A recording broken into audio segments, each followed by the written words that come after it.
ಜೊತೆಯಲ್ಲಿ ದೇಶದ್ರೋಹಿ ಘೋಷಣೆ ಕೂಗಿದ್ದು ಅದರ ನಂತರ ಭದ್ರಾವತಿ ನಗರದಲ್ಲಿ ಹಿಂದೂ ಪರ ಸಂಘಟನೆಗಳು ಬಿಜೆಪಿ ಪ್ರತಿಭಟನೆ ಮಾಡಿದೆ. ನಮ್ಮ ಜೊತೆ ಮಾತಾಡಲಿಕ್ಕೆ ಬಿಜೆಪಿ ನಗರ ಶಾಸಕ ಚನ್ನಬಸಪ್ಪ ಇದ್ದಾರೆ. ಸರ್, ನಾವು ನೋಡಿದ್ರೆ ಭದ್ರಾವತಿ ಯಾವ ರೀತಿ ಮೆರವಣಿಗೆ ಆಯಿತು, ದೇಶದ್ರೋಹಿ ಘೋಷಣೆ ಎಲ್ಲ ಹಾಕಿದ್ರು, ಈಗ ಪರಿಸ್ಥಿತಿ ಯಾವ ರೀತಿ ಆಗಿದೆ, ನೀವು ಪ್ರತಿಭಟನೆ ಮಾಡಿದ್ರೆ ಏನು ವಿಶ್ವಾಸ ಸಿಕ್ತು, ಭರವಸೆ ಸಿಕ್ತು? ದೇಶದ್ರೋಹಿಗಳ ಬಂಧನ ಮಾಡ್ತೀನಿ ಅಂತ ಭರವಸೆ ಕೊಟ್ಟಿದ್ದಾರೆ ರಕ್ಷಣಾ ವ್ಯವಸ್ಥೆ ಒಳಗಡೆ. ಹಾಗೆಯೇ ದೇಶದ್ರೋಹಿ ಸೆಕ್ಷನ್ಗಳನ್ನು ಅಡಿಯೊಳಗಡೆ ಅವರನ್ನು ಬಂಧಿಸಬೇಕು, ಆ ಕೇಸ್ಗಳನ್ನು ಹಾಕಬೇಕು ಅಂತ ಹೇಳಿದ್ದೇವೆ. ಖಂಡಿತವಾಗಲೂ ನಾವು ಮಾಡ್ತೇವೆ ಅಂತ ಭರವಸೆ ಕೊಟ್ಟಿದ್ದಾರೆ. ಸೊ ಹಾಗಾಗಿ ಇವತ್ತು ಏನು ಹೋರಾಟ ನಡೆದಿದೆ, ಹೋರಾಟಕ್ಕೆ ಯಶಸ್ಸನ್ನೇ ಸಿಕ್ಕಿದೆ.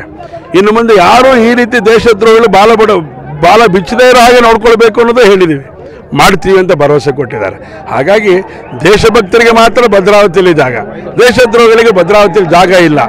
ಇದನ್ನು ಹೇಳಿರುವಂಥ ಸಂದರ್ಭದೊಳಗಡೆ ಅವರೊಂದು ಸಹರ್ಷದಿಂದ ವ್ಯಕ್ತ ಮಾಡಿದ್ದಾರೆ. ಸರ್, ಒಂದು ಘೋಷಣೆ ಆಯಿತು, ಇಲ್ಲಿ ಗಾಂಧಿ ವೃತ್ತದಲ್ಲಿ ಆಯಿತು, ಮತ್ತೊಂದು ಕೂಡ ಒಂದು ವಿಡಿಯೋ ವೈರಲ್ ಆಗ್ತಾ ಇದೆ, ಮತ್ತೊಂದು ಸಿಗೆಬಾಗಿ ಭದ್ರಾವತಿ ಅಲ್ಲೂ ಕೂಡ ಘೋಷಣೆ ಆಗಿದೆ. ಹೇಳಿದ್ನಲ್ಲ ಸರ್, ಕಾಂಗ್ರೆಸ್ ಸರ್ಕಾರ ಯಾವತ್ತು ಎಲ್ಲಿವರೆಗೂ ಇರುತ್ತೋ ಅಲ್ಲಿವರೆಗೂ ದೇಶದ್ರೋಹಿಗಳು ಹುಟ್ಕೊಳ್ತಾ ಇರ್ತಾರೆ.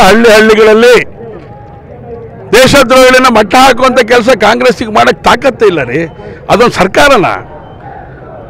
ಅದಕ್ಕೆ ಹೇಳಿದೆ, ಅವರು ಜೀನ್ಸನ್ನು ಚೆಕ್ ಮಾಡ್ಕೊಳ್ತಾ ಬಂದರೆ ನೀವು ಆ ಜೀನ್ಸಿಗೆ ಗೌರವ ಕೊಡ್ತೀರೋ ಅಂತ ಕಾಂಗ್ರೆಸ್ಸಿನ ನೇತೃತ್ವ. ಹಾಗಾಗಿ ಇವತ್ತು ಸಿಗೆಬಾಗಿಯಲ್ಲಿ ಇದೇ ರೀತಿ ಕೃತ್ಯ ನಡೀತದೆ ಅಂತ ತಾವೇ ಹೇಳ್ತಾ ಇದ್ರು, ನನಗೆ ಗೊತ್ತಿಲ್ಲ.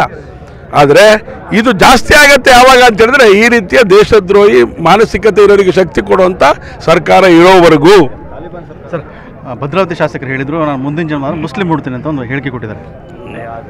ನಾವು ಅದಕ್ಕೆ ಏನು ಹೇಳಬೇಕು ತೋಚೋದಿಲ್ಲ ನನಗೆ.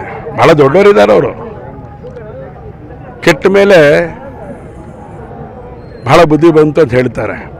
ಆದರೆ ಈ ಜನ್ಮದಲ್ಲಿ ಅವರಿಗೆ ಬುದ್ಧಿ ಬರಲಿಲ್ಲ ಅವರಿಗೆ. ಕೇಡುಗಾಲಕ್ಕೆ ವಿಪರೀತ ಬುದ್ಧಿ ಅಂತ ಏನು ಗಾದೆ ಇದೆ, ಅದನ್ನು ಉಪಯೋಗ ಮಾಡ್ಕೊಳ್ತಿದ್ದಾರೆ. ಏನು ಅವಶ್ಯಕತೆ ಇದೆ ರೀ? ಇಷ್ಟು ವರ್ಷಗಳ ಕಾಲ ಇಲ್ಲಿರುವಂಥ ವೀರಶೈವ ಸಮಾಜ, ಹಿಂದೂ ಸಮಾಜ ಅವ್ರ ಜೊತೆ ಕೈ ಜೋಡಿಸ್ತು. ಇವತ್ತು ನಿಂಗೆ ಮುಸಲ್ಮಾನರು ಬೇಕಾ?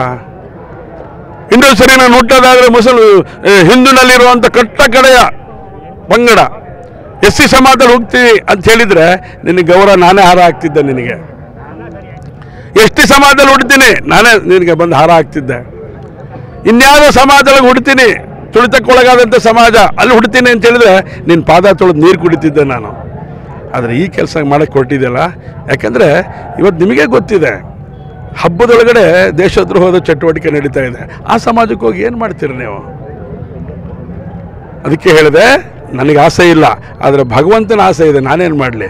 ನಿನ್ನಂಥ ದೇಶದ್ರೋಹಿಗಳಿಗೆ ಸಪೋರ್ಟ್ ಮಾಡುವಂಥವ್ರು, ದೇಶದ್ರೋಹಿಗಳಿಗೆ ಸಪೋರ್ಟ್ ಮಾಡುವಂಥ ನಿನ್ನಂಥವ್ರು ಈ ಭೂಮಿ ಮೇಲೆ ಜನ್ಮ ತಾಳಬಾರ್ದು, ಕ್ರಿಮಿಕೀಟವಾಗೂ ಬದುಕಬಾರ್ದು ಅಂತೇಳಿ ಭಗವಂತನ ಇಚ್ಛೆ ಇದ್ರೆ ನಾನೇನು ಮಾಡಲಿ? ನಮಸ್ಕಾರ. ಸರ್, ಒಂದು ಸ್ಥಳೀಯರ ಬೇಡಿಕೆ ಐತಿ, ಇವೆಲ್ಲ ತೆರವುಗೊಳಿಸ್ಬೇಕಂತೇಳಿ ಅದನ್ನೀಗ ಅಧಿಕಾರಿಗಳು ಹೇಳಿದ್ದಾರೆ. ಕಾರ್ಪೊರೇಷನ್ ಅದನ್ನು ನೋಡುತ್ತೆ. ಸಾಮಾನ್ಯವಾಗಿ ಆ ಸಮಾಜದವರೇ ಬಿಚ್ಚಬೇಕು.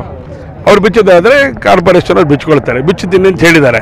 ಮೆಸ್ಕಾಂ ಜವಾಬ್ದಾರಿ ಇದೆ ಇದಕ್ಕೆ, ನಮ್ಮ ಕಾರ್ಪೊರೇಷನ್ ನಗರಸಭೆದು ಇದೆ, ಪೊಲೀಸ್ ಇಲಾಖೆದು ಜವಾಬ್ದಾರಿ ಇದೆ. ಸೊ ಹಾಗಾಗಿ ಇದನ್ನು ಮಾಡ್ತೀನಿ ಅಂತ ಹೇಳಿದ್ದಾರೆ.